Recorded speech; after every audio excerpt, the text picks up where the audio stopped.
Hello, everyone. Welcome to another fantastic virtual tasting with us here at Becker Vineyards. My name is Rebecca Nelson. I'm the wine club director here.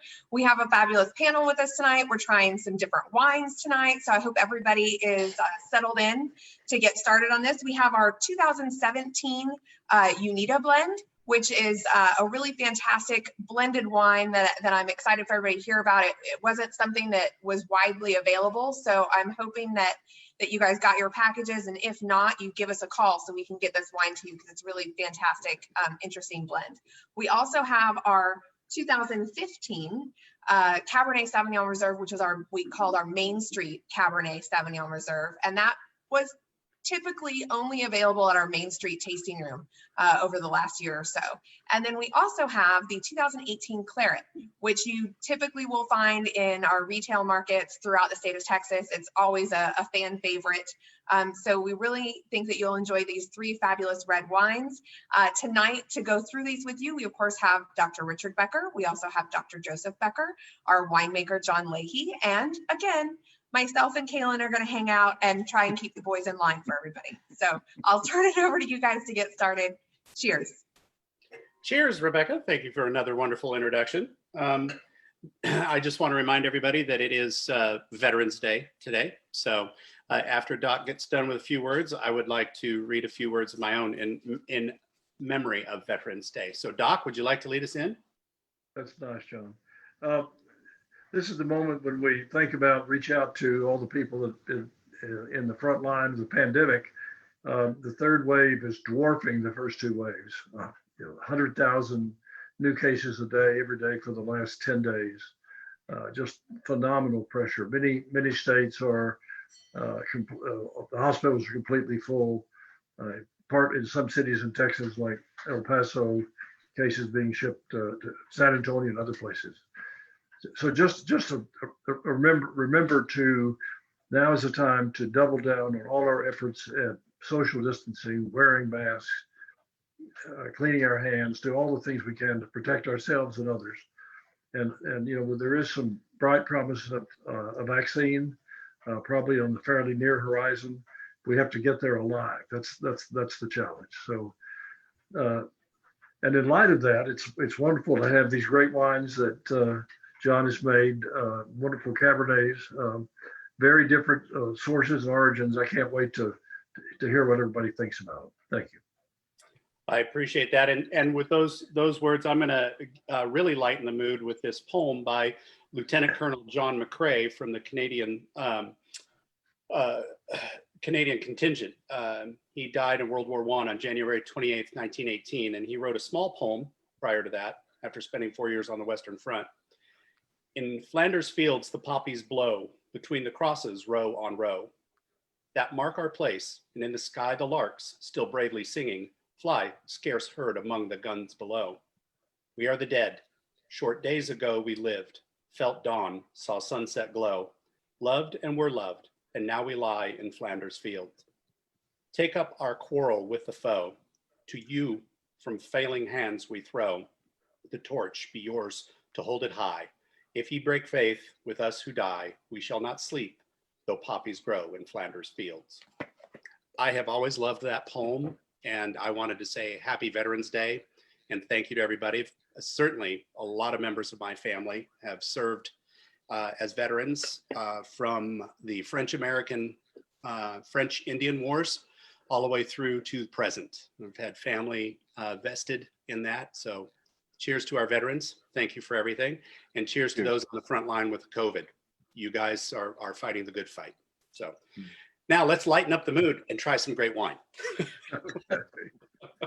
I want everybody to grab I thought we would lead off with the Unita blend wine that we did last year with a cooperation with Francis Ford Coppola winery.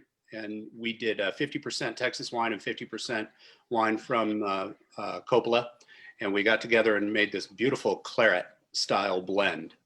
So I wanted to lead off with that. So if everybody grabs that glass and gives it a swirl and sniff and a taste.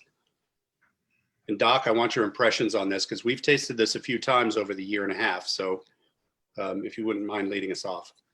Well, this was a wonderful, exciting thing for us at the winery and this was their idea.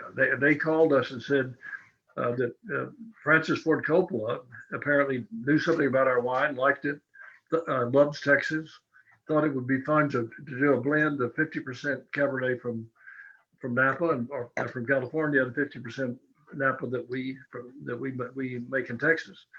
So it was exciting. Every step of the way, it's been great. And we have, I guess, about 1,000 cases of this left. I think the rest of it's largely gone. It was in the market, and some was sold in California, some in their tasting room, and some in ours. But now we're down to our last 1,000 cases. But John, I love I don't know. This wine is different, and I think it's I'm not used to having the California Cabernet component blended with ours, and they're different.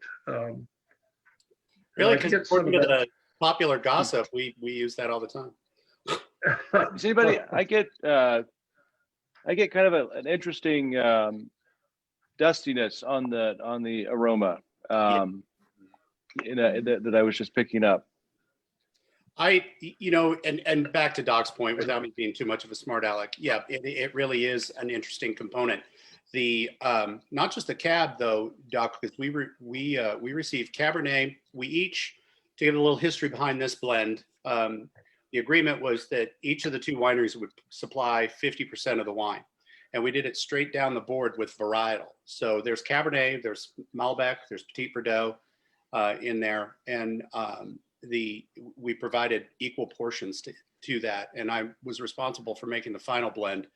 It worked out beautifully. It took us a while to get it done, but you're right. The California Cab offers an interesting subcomponent to that. There's the heavier pyrazine from the Texas wine, and then it's almost a little lighter body from portions of the California wine, a little more fruit. Do you know where the grapes, the California Cab, where the grapes were grown? Were they grown in the Rutherford Bench for this, or do you know where they came from? No, actually, these are, if memory serves, these were Sonoma County. So this came off of their vineyard in northern Sonoma County. We did have, unfortunately, I can't remember that far back, but we did have Corey Beck on here last spring, right? Who's the director of the family Coppola businesses, and winemaker in his own right, very good one. Just in case he's watching, I have to be nice. But John, it does mean that since Corey's not on here with us, it does mean that we can make more movie references this time around. Oh, you're breaking my heart, Joe.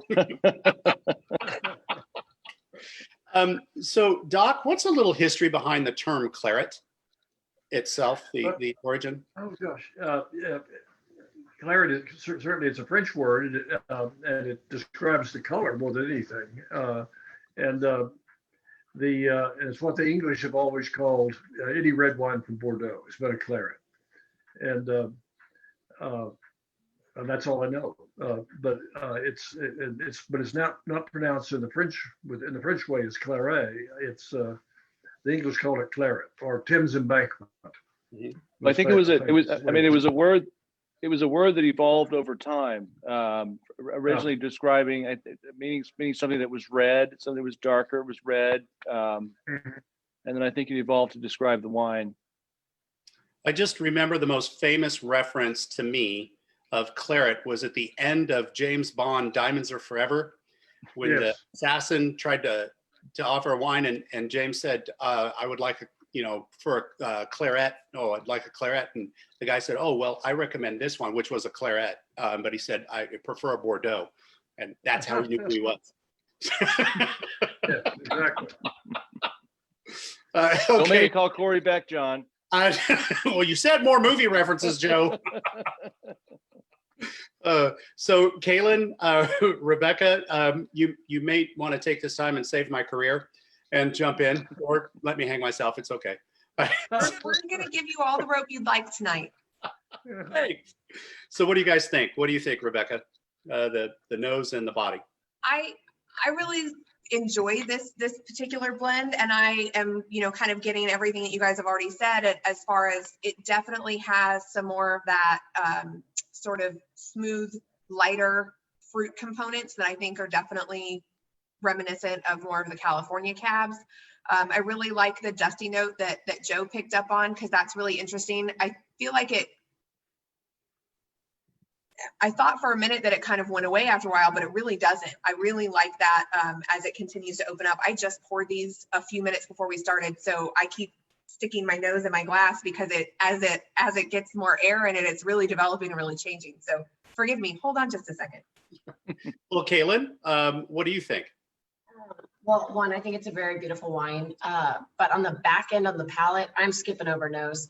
On the palate, for me, there's Good for you, something Kaylyn. that is very reminiscent of, I can't decipher if it's pine or like violet. And I don't know if that is extreme, but there's something herbaceous or floral. I lean towards purple flowers or green herbaceous stuff. That's what I've got, but I'm thinking something a little piney perhaps on the back end of the palate. And I think it's just lovely. And I haven't tried this in a while, and I don't often try the Claret, so I'm very excited to be doing these. But this is much lighter than I would anticipate, because for me, my brain, I hear California Cab, and I think it's going to be bigger and richer. And so it's a very beautiful, interesting blend. Well, just for a little background, so if anybody's joining us and may not be that familiar with that part of California, it's just an hour north of Disneyland. The area that we're talking about is the northern portion of Sonoma County. So in that 30-mile radius, you hit 3 counties, and you hit about 15 sub-AVAs in that area, and they're each very distinct, and each of them actually do grow Cabernet. So you have a very broad palette of this grape to choose from, and a lot of expressions. This particular cab, that northern Sonoma County's Cabernets do tend to be slightly lighter than what most people would think of a Napa County cab or Rutherford Bench cab, which is extraordinarily rich. These tend to have a lighter, I think actually a really old-fashioned Bordeaux expression before we get these really concentrated cabs. And the older Bordeauxs do tend to be a much lighter style of wine. So I feel like if we can move on to the palate on this wine, I think it has a very interesting evolution in the palate. I feel like you get hit up front on the front palate by a lot of the darker fruit notes that we get in some of our Texas cabs, and I agree with Kaylyn. There's kind of a nice little interesting lighter herbal flourish on the end, and kind of a nice little delicate tannin note there too. It's a interesting wine as it evolves through the mouth. I think so too. Doc, what do you think on the palate? I'm struck with the dust. And that's a chemical phenomenon, obviously, and it's almost a little bit of drying, and that's not necessarily a pejorative, but but that's very striking, and I don't know if that came from the California component or from ours. John, do you have a thought about that? Well, the drying edge actually comes from the development, a very slight development of amyl acetate and the acetone in wine. Right. It's there. Yeah. So it really would be hard to define which wine that actually came from, but it certainly is much more pronounced in this one. But I feel like in some of our other tastings, we've picked up that dusty note in some of the maybe the Wilmeth cab a little bit. Yes. In some of our Texas cabs. Yeah, and it will be there in Cabernet to a lesser or greater degree. I'm pulling up the composition here, so because we've got like the Amancer, so the Steve Newsom vineyard is in there. We certainly have the Talent vineyard, so there's some hill country cab in there, as well as High Plains, Leahy and Bingham. So that, and then of course the Coppola, has the Cabernet and Petit Verdot, a little bit Merlot in there. So the actual composition overall by varietal is, here, sorry, I got to scroll back up. I had it. Cabernet is 78%, 9% on Merlot, 8% on Cab Franc, and 5% on Petit Verdot. So it's a nice, well-rounded no offense meant, but like a cinq cepage, all 5 grapes, the 5 varietals. Right. One of the things that I think is really interesting about this palette wise, John, I've heard you guys talk about how you number the palette 1 through 6. And so trying to go through that, 1, I get the fruit. At 2 and 3, I really get some kind of medium tannins, like very quickly. And then on the finish around 5 and 6, those tannins smooth out more and have a much sort of more mellow finish to them. And I really think that's an interesting kind of component of how this really develops on the palate as it goes through.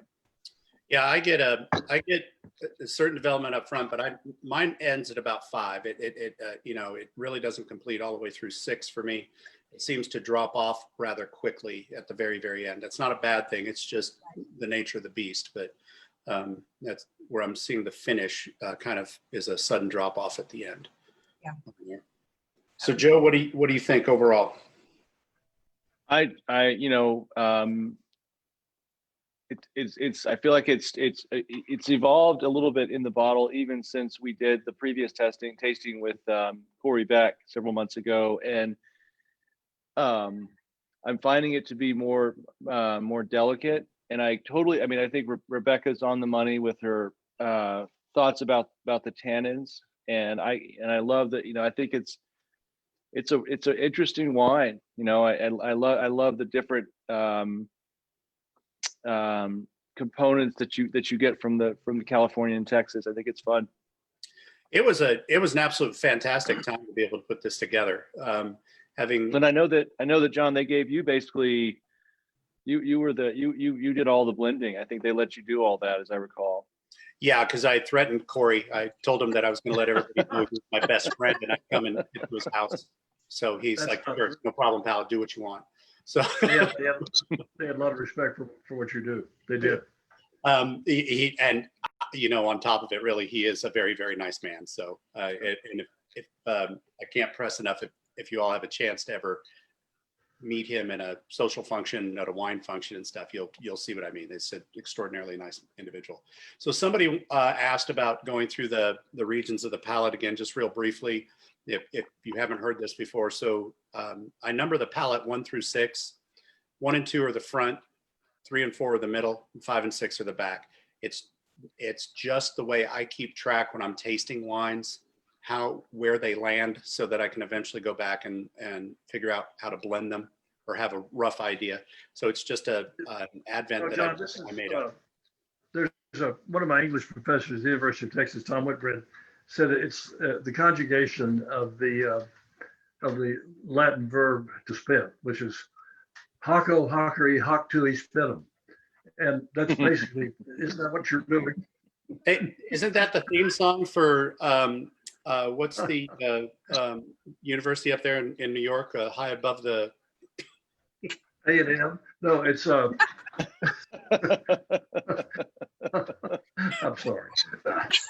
Well, that's awesome. So there.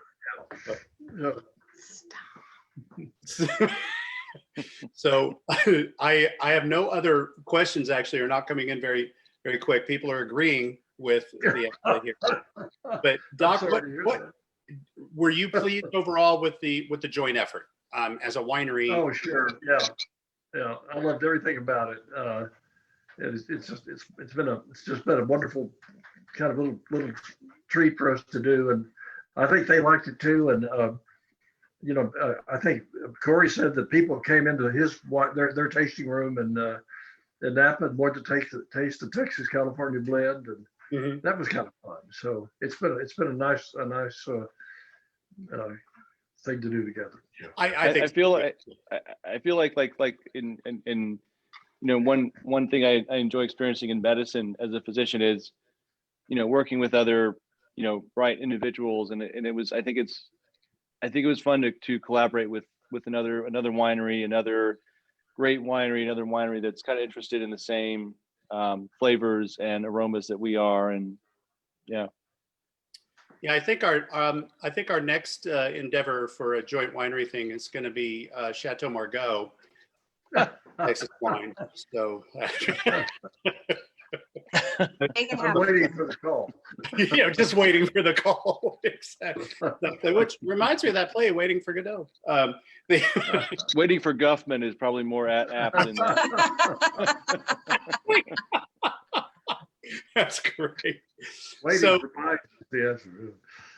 Sorry. Kaylyn, you mentioned that you really haven't tasted this much before. So what do you think? What are your impressions overall? It's a very wonderful, approachable cab. I think for people that may not feel super comfortable drinking something really big and bold and tannic, it's something I think for people who don't know what to think about Texas wine, are very comfortable with California wine, to reach out it's a great brand ambassador for us. But overall, it is an absolutely lovely little red. I do appreciate that we have blended in some things with the cab. I think it imparts some of the super fun herbaceous note that I get on the back end, and lines up. And I think it's just a fun one. Perfect. Well said. I agree. Any other Agree, comments Kaylyn. from anybody about this wine before we head over to the next selection?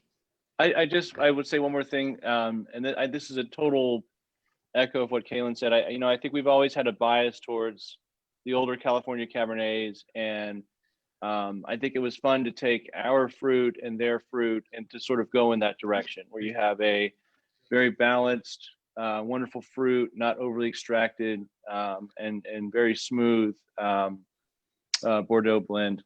Mm-hmm. Yeah, Joe, I think, so this has been decanted for an hour, then in the glass for another half hour. And now the fruit is really emerging and the dust is subsiding, and, wow. Now it's ready for dinner. Yeah, so this wine is 14.5% alcohol by volume. So it's medium weight. It's kind of nice. Yeah, the You did all right, alcohol Jerome. is You did all right. Pardon? I said you did all right. Can't take credit for 100% of this wine. So, all right. Well, I hope everybody at home is enjoying it. We had a comment here saying had it with some herb crackers that I'm tasting. A weird interaction with the lighter flavor herbs like dill. Yeah. Yeah. So salt. Remember, people, salt will ruin a wine. So if you're eating crackers and they're normal salted, that's actually a heavy salt. So what we consider normal is rather heavy-handed on the salt. So be very, very careful when you're drinking wine with salted anything. Like a palate cleanser, I don't use crackers. I use unsalted almonds or unsalted another neutral nut like a macadamia or an almond. Not pecan or walnut. They're too tannic. But be careful with the salt. That's all I can say. All right, Main Street. Main Street. Fantastic. So I guess I want to put this up because I thought this was a very appropriate choice for today. So Yeah.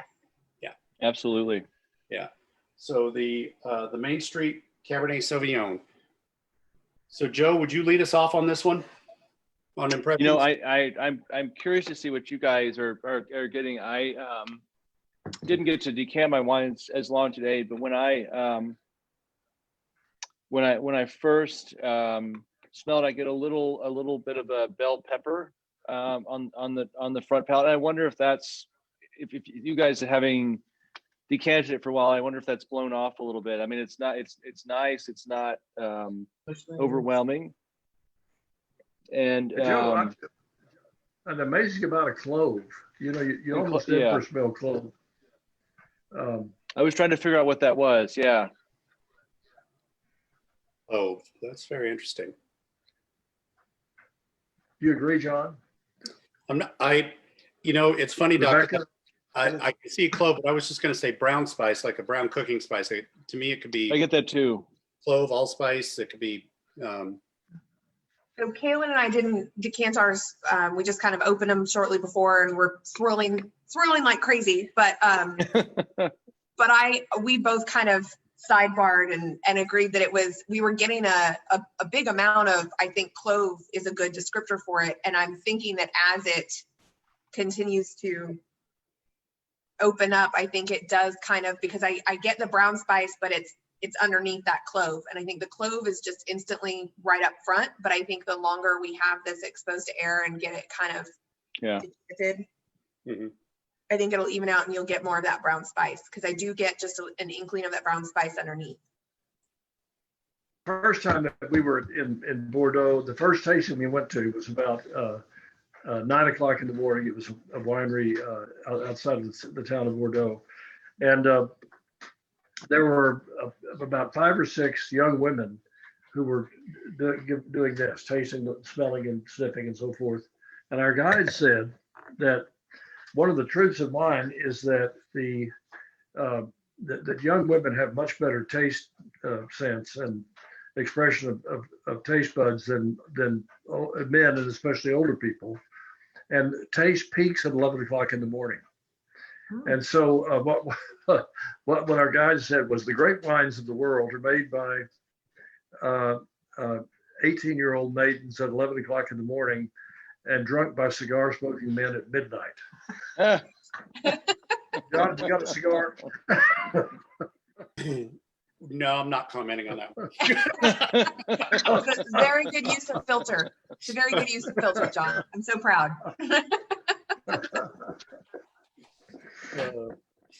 I want to say as an aside, just for a second, John has done every single one of these virtual tastings. And I know people may think that we keep John locked up in a cooler somewhere in quarantine, and then we wheel him out once a week, or on the weekends when we need to blend the wine. But I have to say, John, I don't know how many of you these you have done, but it's been a great effort. We appreciate it.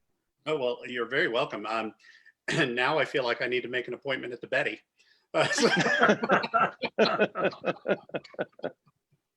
And you got a cigar, John, is what I'm saying. Nothing like having your drinking habits broadcast over the ethers. I guess that puts me down on the bottom of the list for a new liver. So somebody just asked a question.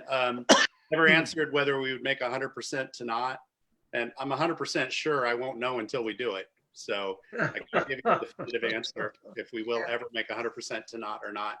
But usually the way that comes about is we've had our Saturday morning meeting, we've done some tastings, and maybe we're talking to somebody, maybe we're having lunch, and John will come over and say, gosh, I've got this one little blend that I want you guys to try.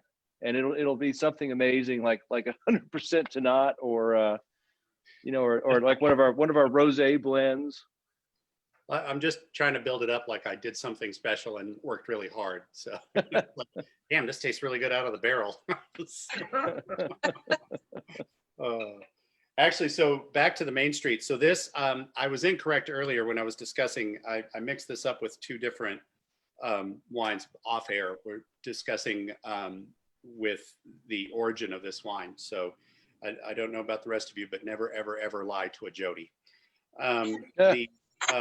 The origin of this wine is a multifaceted, basically Claret blend from mostly from the High Plains. There's a little bit of talent in there, though.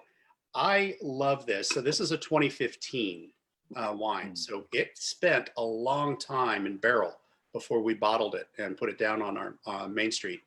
So basically we made that wine and put it down there a few months after opening our Main Street tasting room in Fredericksburg as a special wine for that they could find there. And this is a brilliant blend of really wonderful fruits, good examples of each of the vineyards that we deal with. So Kaylyn, Rebecca, lead us off with taste. What do you guys get? Pretend that it's 11 o'clock in the morning. Yes, well, and that's what I was thinking. It probably wouldn't look good for us either if we started doing these, broadcasting them at 11 a.m. We would definitely not be on the liver transplant list, or we'd be very low. Well, we would be a low priority. We wouldn't be able to donate. This for me is a very lovely cab. On the palate, I do get some of that pyrazine that Joe had mentioned. I do get some really lovely fruit components to it. I will say that there is a bit of the dust that we've talked about on previous wines. Of course, for me, some lovely brown spice, but this is a wine that's almost reminiscent of the 2013 Texas cab that was on the tasting list whenever I started working here, in my opinion. And I think it's beautiful, great example of Cabernet Sauvignon from across the state. That's an interesting comparison. It is. So Doc, what do you think of the main street? Well, you know, and the label, John, is a watercolor by Tony Bell of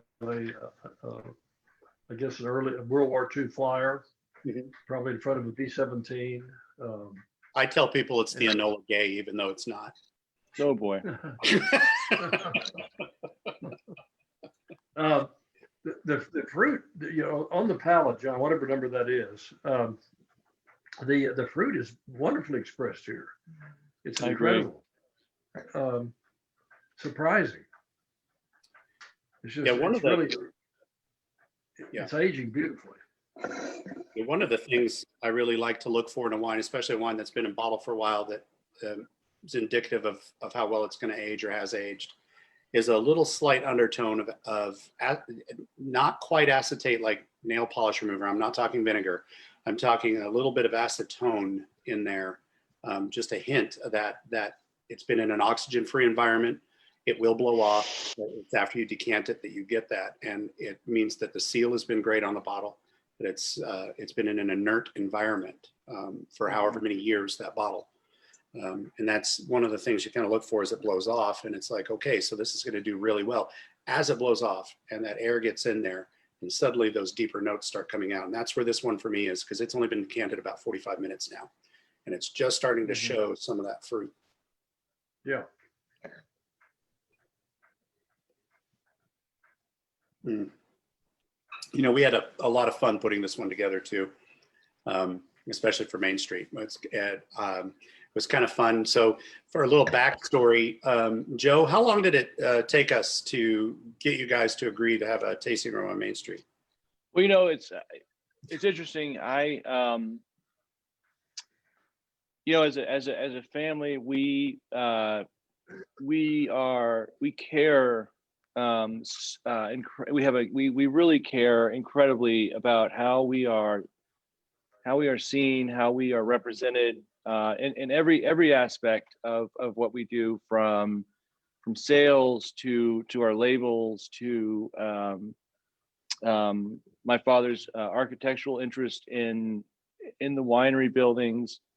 And I don't think it was so much that we had trouble buying into the idea. You know, I think a number of wineries in in the Hill Country have set up tasting rooms, but I think we always, you know, Brett could probably tell you, we're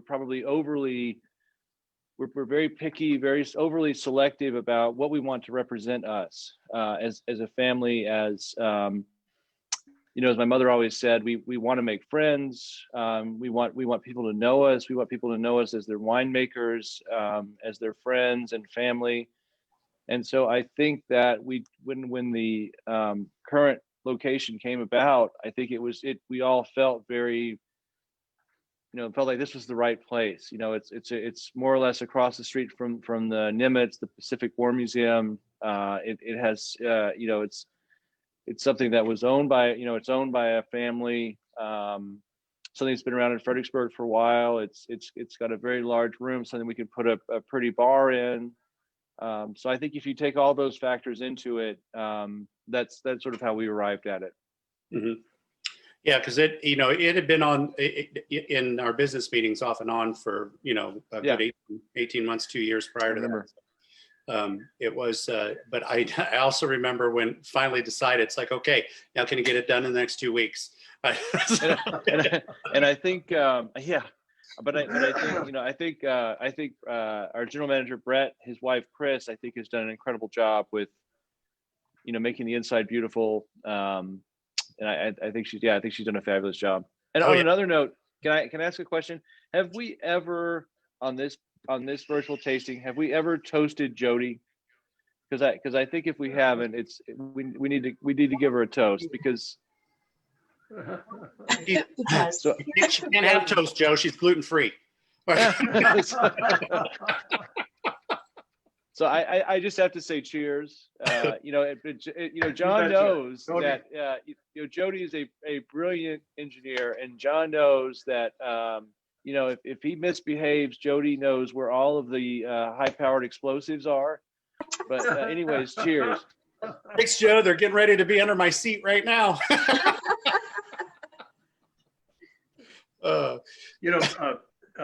John, speaking of this military image on this label and a big across from the Nimitz Museum, the across from the hotel that Admiral Nimitz's grandfather built, and where he worked some as a young boy before he went to the Naval Academy.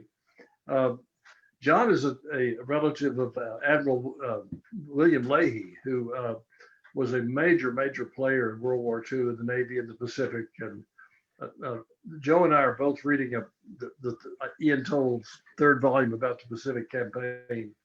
And there are lots of pictures of Nimitz and Admiral Leahy and FDR and MacArthur all side by side. And pretty interesting. Was he? Yeah, he was. Took out the Irishman in the room, wasn't it?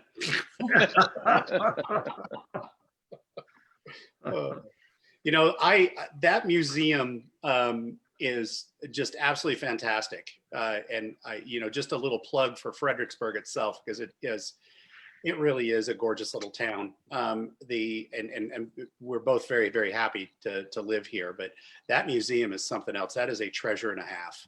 Every once in a while I'll go through it. It takes you a couple days to get through the whole thing, but to go in there, even just to spend an afternoon, and there's just amazing. And the museum, Friends of the Museum, and Museum Association, the nonprofit, they've done a great job of putting all of that stuff together. We, right when we were releasing this wine, actually, developing it, Jody and I had an opportunity through an organization to host a young lady who was going to school on the East Coast. She's is from Australia, and she wanted to come down here specifically to go to the museum. It turns out her grandfather, and I grilled her. I'm like, wait a minute, you're like 18. Your grandfather was in World War II? And she's like, yeah. And we found out the family history behind there, but he was there's a tank in that museum from the Australian contingent that fought in New Guinea. And they took that tank, was buried in the muck until the latter 70s, early 80s when they got it out. But this guy got hit with a direct shell, went through the front of the tank. It blew up in there. He crawled out, had 2 broken legs, crawled back in twice because he's Australian. Apparently doesn't know to go the other way. He had 2 buddies in there, got them both out, everybody out of there, crawled away with busted legs. She said her entire life growing up, he's like, yeah, I got hurt. I had to go in and get my buddies and everything was fine. And I'm like, that's such an understated, but when the general that's in charge of the Museum Association, General Hagee, he, when he found out, I called and said, hey, this young lady would like to go there. She wondering, and he said, yes, send her there, no problem. They gave her a DVD of the interview that he did for this, and nobody in the family knew he'd done it. Wow. And so she was able to bring it back and give it to her grandmother. Oh, that's Yeah. wonderful. So the same week later, guys, we hosted a Japanese student that was going to Georgetown who was told to go down to the museum. His grandfather also fought in World War II for the Imperial Japanese Army in New Guinea. I was like, oh dear. Yeah, very fascinating. So this museum is visits didn't overlap. Yeah, exactly. But so I'm sorry to take up so much time about the museum, but I just love that museum, and I think everybody needs to go there. And then go right across the street, grab a glass of wine. What are the percentages in this wine? Sure. Give me 1 second, and I will pull that up. So we've got the Cabernet is 75, and then we've got 10% Merlot, 10% Malbec, and 5% Petit Verdot. Who's Cab predominantly, John? So right now we've got the predominant Cabernet looks like it's a tie between Talent and Ready. Huh, so okay. Just 1% difference there. And then we've got Jet Wilmot's Malbec, Ready's Merlot, Canada Family Cab, Jet Wilmoth Cab, of course, and then Talent Vineyards Petit Verdot. Wow. It's Yeah. interesting. I feel like Drew Talent's Cab is a little more in the direction of Miss Canada. It's kind of a brighter, brighter fruit note as opposed to the darker fruit notes you get with Jet's Cab. Maybe the same for VJ as well. Yeah, I know. And I would love to someday be able to do three, the Talent, Canada, and Jet all together Right. from the same vintage, just, which we can in barrel, but, make a blend up that way. That's something that would be a fantastic thing to be able to do, to show these three distinct regions and the Cabernets from them from Texas. Hey, John, can't you hand bottle sample bottles of all three of those? Yeah, we're good there, Rebecca, with your help. Well, I'd be happy to. So I like where your head's at, Rebecca. Thanks. Meet me at the winery at 5:30 in the morning. And so any other comments, guys? Rebecca, Kaylyn, did you guys have a chance to comment? And by the way, Kaylyn, somebody named Belinda said hello. Hi, Kaylyn's mom. Say hi to your mom. I've got news for her. I've got news for you, Mom. Oh. Love you. I really think that this, when you made this, John, when we released this, we were all jealous out here at the winery because it was going just to Main Street, and so it wasn't going to be something that we could really taste with our customers. And I think that that's great that we have things that are available in certain places and not in others. And I think it's one of those things where it's like, okay, come to when we have the wine club tasting room, there might be a few things that you get there and different things that you get here and different things that you get there. But this is really a fantastic, easy drinking Cabernet. Hi, Emily. And Emily just got home from work, but I just want to say this is my 18-year-old young woman palate who's responsible for all the good tastes in our house. good job, Emily. Wait a minute. Emily, I got a spot. I think, like Kaylyn was saying about the previous wine, how it's kind of a good sort of, if you're used to California wines and we're trying to bring you over to Texas wines, that was a really good one. I feel like this is one for just straight Texas wines. If you're not sure that you want something as dramatic as a straight Cabernet from, a single vineyard that we've had, those bigger, heavier ones, this is definitely a more medium bodied Cabernet that I think is kind of just sits really nicely on the palate from start to finish. And I think it's kind of a good segue wine to kind of pull people into Texas Cabernets a little bit more as well. So we have an interesting question, and Doc, I want to direct this at you. How would you describe the flavor you get in the very back of the palate? The person saying they would say musty but not negative. What? How would you say on the finish? That's right. I agree with that. It's kind of an herbal note, and a little bit of even a less ripe fruit, but a nice finish. I think it's part of the whole package. Yeah, definitely a cellar-esque edge there. That musty fruit. It's interesting how that dust really blows off, and you get this just beautiful smooth velvety mouthfeel on the palate. I think it has been fantastic. And we've not paired the first or the second wine yet, so we still have to do that. Oh man. So you guys have got to think about this, because we're going to go into the third wine and then we're going to go back through, and I'm going to ask you to pair these wines. So I'm giving you fair warning, not that you haven't had 60 weeks to figure this out. I like that look, Rebecca. I'm just saying, John, every time they ask for the components of the wine, you've got to look it up. You asked me this afternoon if you were still Yes, on. I do. Because I can tell you right now, it's red wine. It is. So any final thoughts? Kaylyn, did I give you a chance to express your thoughts on this wine? Yes. I will say that this was a wine that I did not even realize existed until I started working at the Main Street location sometimes, like on Wednesdays. And I went in and I was like, whoa, whoa, whoa, whoa, what is that label? I don't even know this wine. And it's something that, because it's not here at the winery, like these, none of these wines are, I'm just not super familiar with it. I forget how fantastic it is and how beautiful it is. And I'm just excited that we put them all in a pack. So I got to try them all here in one sitting in the winery. It's great. Okay, Doc, or Joe, it looks like Nolan, you've got your executive producer on. Nolan, do you want a finger? One finger? He's like, oh yeah, ready. He's gonna weigh in. Okay, Mr. Nolan, what do you think? Thumbs up. I'll take it. Perfect. I'll take that any day of the week. Absolutely. So Nolan, is it as good as gummy bears? Not quite. Who's gonna be our sweet boy? Yeah. Quite the accolade, John. That's a comparison I can get behind. On a tasting notes, yeah. Yeah, right. Goes well with gummy bears.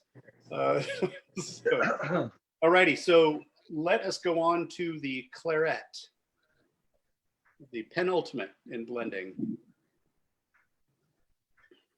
So Rebecca and Kaylyn, you're going to lead this off. So I don't care which one of you starts, but lead us off with the nose and the palate. Take it away. So for me, just moving along straight into it, the first thing on the nose is rich. That's my first instinct. It is quite a bit richer than the two previous wines. I do get maybe some plum, something really beautiful like that. Some earthier tones as well, but rich was the first thing off the board, and I just wanted to spot that out as quick as I thought it. I would absolutely agree with that. And I definitely get the plum, but like a dark purple plum. And then also a dark cherry, not like that bright pop of Bing cherry, but like a darker cherry note as well. And that's interesting. I mean, for an 18, the richness on the nose is really quite something, John. Doc, what do you think? Well, let me see. Nolan, is this what I do? Let's wait just a second. Do you see Rich?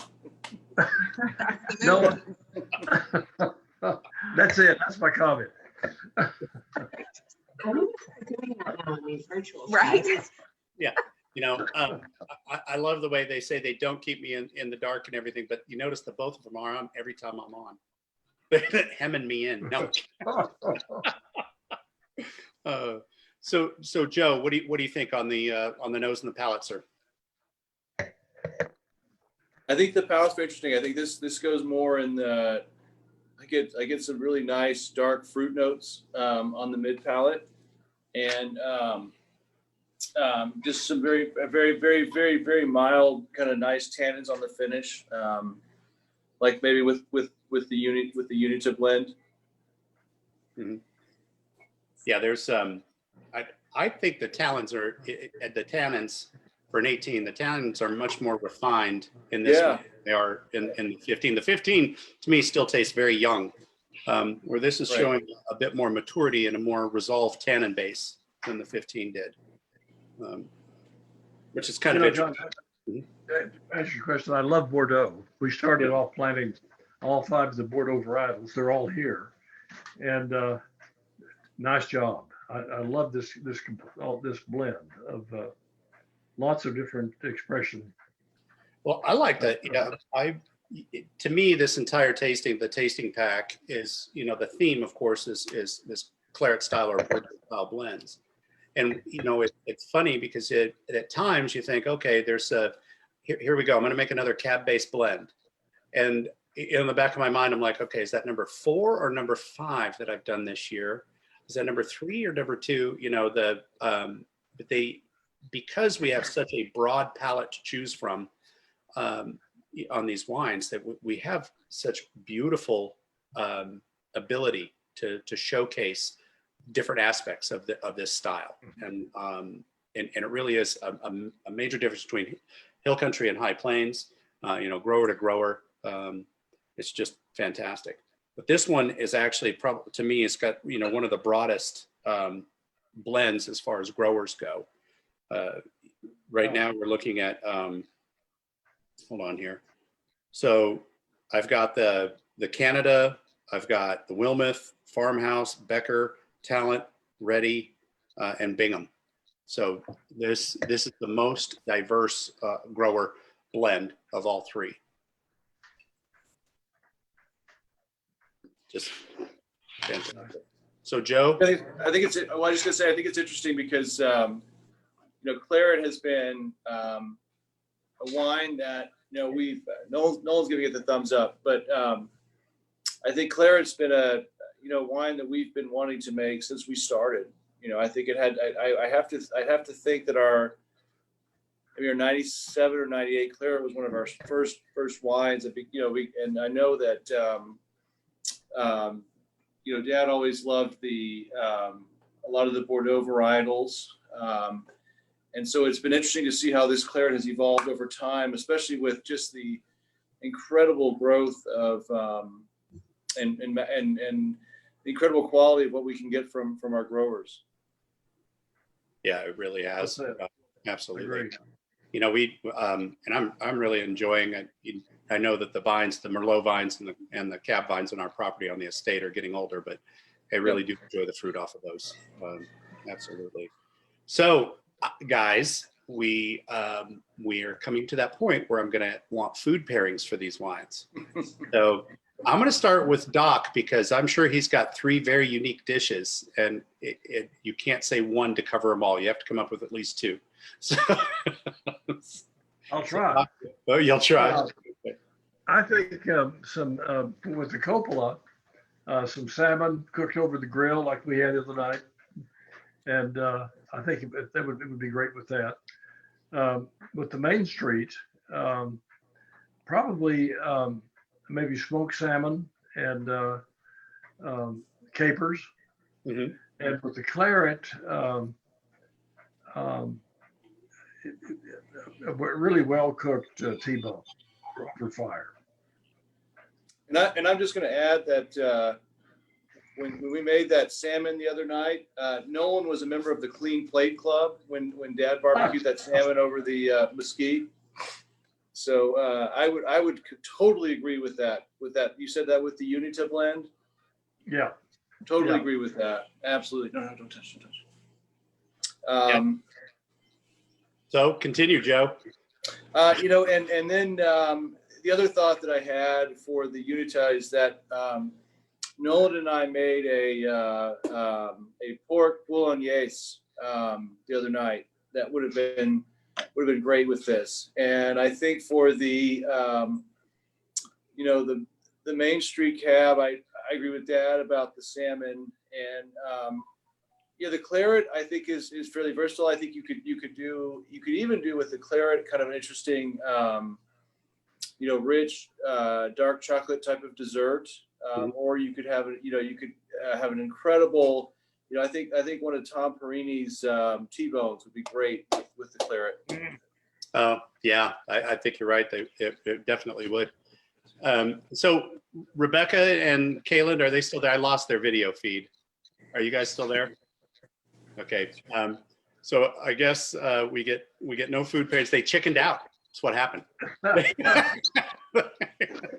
They've gone out for a snack. Yeah, right. Absolutely. So I guess, for me, it's going to be hard to beat a beef dish, but I really like the idea of salmon. I wasn't even thinking of that, Doc. And since Rebecca's not here, though, I'm going to claim duck on the 18 Claret. I really do think duck 3 ways would be absolutely fantastic. The Main Street wine we did have, we had with a little bit of Italian cooking. So I'm going to say with sausage and peppers, but I would say with a lasagna that it would go very, very well. Which one, John? The Main Street. No, but what was your pairing? I'm sorry. Oh, lasagna. Lasagna. As kind of an out of the box on there. Anyway, I was just informed that the internet at the winery went down. That's why we lost them. Uh-oh. And John, I think for the vegetarians out there, I was thinking that a eggplant lasagna would be good. Oh yeah, an eggplant lasagna would be very good. Yeah, or even like a eggplant parmesan. That would be exactly a wonderful deal. But you know, you just said Tom Perini, and now I want that roasted sirloin. You bet. Yeah. Oh man, that would be awesome. Well, I think that sums it up this week. Guys, and I apologize because I did not see what next week's selections were on there. So hopefully that Kaylyn will get on there and say something a little bit later, but they are up on our website for next week, and we've come up with a calendar. So go ahead and check. Let me say one more thing. I think it's worth pointing out that the two military veterans in our family, Dad and Uncle Joe. Many people may not know that Dad was an absolutely, Dad is a brilliant physician, but he was an absolute brilliant physician in the Navy at Walter Reed many years ago, and also our Uncle Joe, who was the executive and nuclear officer on a submarine for many years, and neither of them would ever brag about that, and so I feel the need to point that out. Well, you're right, they wouldn't, but they're wonderful guys too. And your Uncle Joe, it cracks me up every time I talk to him. Anyway, I would like to say a final toast to everybody out there, and I'm not quite sure how we're going to end Facebook Live since they lost internet at the winery. But we're in trouble. We may be here. We are in trouble. You're absolutely right. It's time to start pruning. Well, I want to wish everybody a great week. Thank you for joining us for another wonderful episode. Joe, looks like you got your hands full. So, everybody out there, yeah, make sure your cameras are off after we stop. But anyway, cheers to everybody. Happy Veterans Day. We'll look forward to seeing everyone next week. Bye-bye. Thanks. Exactly. Bye, silly.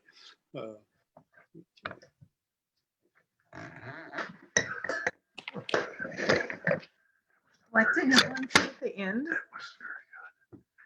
Okay, your audio is still on.